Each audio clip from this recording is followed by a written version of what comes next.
Hello, আমি পূজা। আজকে 30 days of চ্যালেঞ্জের ডে 30। আজকে মাকে একটু সারপ্রাইজ দিলাম। প্রতিদিন তো অন্য অন্য ধরনের ভিডিও বানাই, তো আজকে একটু ভিডিওটা অন্য ধরনের হতে চলেছে। তো কিছুদিন আগেই আমি একটা শাড়ি অর্ডার করেছিলাম, তো আজকে আসার কথা ছিল। তো মাকে বললাম, তো মা বললো যে ক্যান্সেল করে দাও ওটা। কিন্তু আমি ক্যান্সেল না করে শাড়িটা নিয়েছি। আর মা কিন্তু এখনো অবধি জানে না যে আমি শাড়িটা রিসিভ করেছি।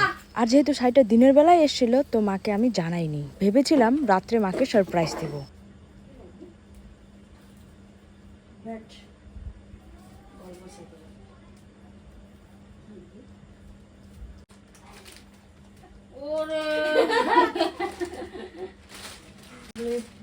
পূজার শাড়ি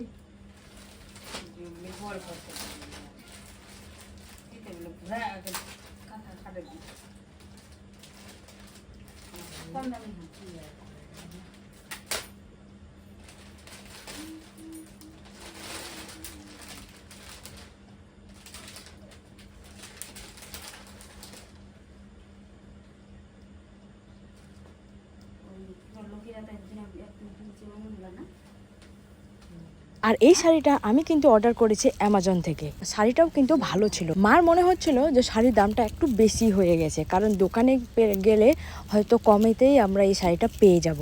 আর আমারও কিন্তু ঠিক তাই মনে হচ্ছিল। সে যাই হোক, শাড়িটা যেহেতু ভালোই এসেছিল, তো আমি ভাবছি যে শাড়িটাকে রেখেই দিব।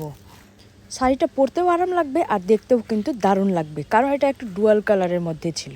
আমার শপিং তো এখনও শুরু হয়নি। তোমরা কারা কারা শপিং করে নিয়েছো তারা কিন্তু অবশ্যই জানাবে।